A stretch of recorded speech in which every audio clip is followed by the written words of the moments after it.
তো সবাই কেমন আছেন? আলহামদুলিল্লাহ ভালো আছেন, আমরাও ভালো আছি। চলে আসলাম হবিগঞ্জের একটি বিখ্যাত স্থান, যেখানে আসলে আপনারও ভালো লাগবে। অনেক ভালো লাগার একটি স্থান। এই জায়গাতে সর্বপ্রথম যখন আমি আসি, কোনো মানুষ ছিল না, কোনো মানুষ চিনতই না।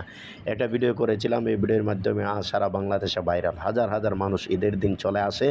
আমরাও চলে আসলাম দেখতে, দেখি কী অবস্থায়, জায়গাটার কী অবস্থান আছে। আরে বাবারে, এসে দেখলাম কি মানুষ, দেখেন কত মানুষ, সারা বাংলাদেশ থেকে মানুষ চলে আসছে এই জায়গা দেখার জন্য। এইখানে সবচেয়ে সুন্দর বৃষ্টি হলে, না এগুলো এখানে আমরা সবচেয়ে এলাকা সুন্দর এলাকা না যদি বৃষ্টি হয় তখন খুব সুন্দর লাগে, পানি বেশি পড়ে।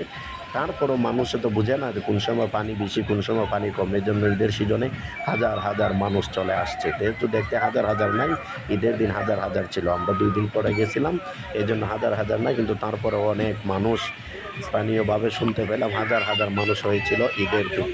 এই জায়গাটা বিখ্যাত, বৃষ্টি হলে ওই নদী দিয়ে পানি যায়। এখানে আসলাম আমরা 2 বন্ধু মিলে, কিন্তু এসে সবচেয়ে বড় অসুবিধা হয়েছে কোন জায়গায় জানেননি? অসুবিধা হয়েছে এখানে অনেক ছেলেরা আছে, গোসল করে, অনেক দুষ্টামি করে। প্রশাসন থেকে কোনো মানুষ দেখি নাই, কিন্তু যে ঈদের সিজনে প্রশাসন থেকে যদি মানুষ থাকতো তাহলে আমার মনে হয় অবশ্যই ভালো হইতো।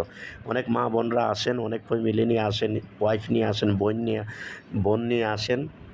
তাদেরকে নিয়ে এখানে হাঁটতে বড় সমস্যা হয়, জামা কাপড় ভিজিয়ে দেয়। দুষ্ট ছেলেরা অনেক দেখলাম। ঈদের সিজনে প্রশাসনের দৃষ্টি আকর্ষণ করছি মাধবপুরের।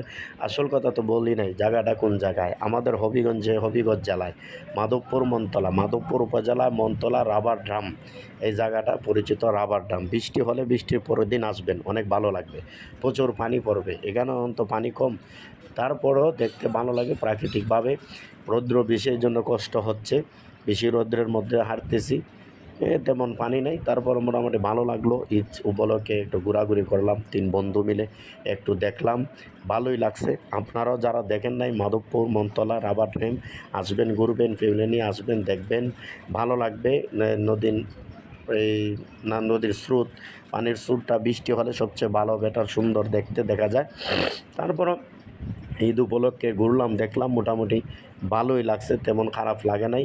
আর এবাদতের উদ্দেশ্যে ভ্রমণ করতে হবে। আপনার ভ্রমণ করার উদ্দেশ্যে যদি এবাদত থাকে, এমন অবস্থা মৃত্যু হয়, তাহলে আপনি শহীদের মর্যাদা পাবেন। সুবহানাল্লাহ। এবাদত করবেন এবাদতের উদ্দেশ্যে, নফল এবাদত ভ্রমণ করা। আমরা ভ্রমণ আজকে গুনায়, অপসংস্কৃতি আমরা মিশ্রিত করে ভ্রমণ করি, গান বাজনা অশ্লীলতা নিয়ে আমরা ভ্রমণ করি। আমরাও দেখছি অনেক ছেলেরা বক্স নিয়ে, গাড়ি নিয়ে, ট্রাকের মধ্যে উঠে অশ্লীল গান বাজনা বাজাইয়া ভ্রমণ করতেছে।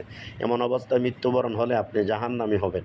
আপনার যদি ভ্রমণটা হয় এবাদতের উদ্দেশ্যে, নফল এবাদত হবে, এমন অবস্থায় মারা গেলে শহীদ হবেন। আসুন আমরা ভ্রমণ করি এবাদতের উদ্দেশ্যে, আল্লাহর সৃষ্টি দেখি। অপরূপ সৌন্দর্য আমাদের হবিগঞ্জে, অনেক সুন্দর সুন্দর স্থান আছে। আপনি হবিগঞ্জটা ভালো করে দেখলে বুঝতে পারবেন আমাদের হবিগঞ্জে অনেক সুন্দর সুন্দর স্থান আছে।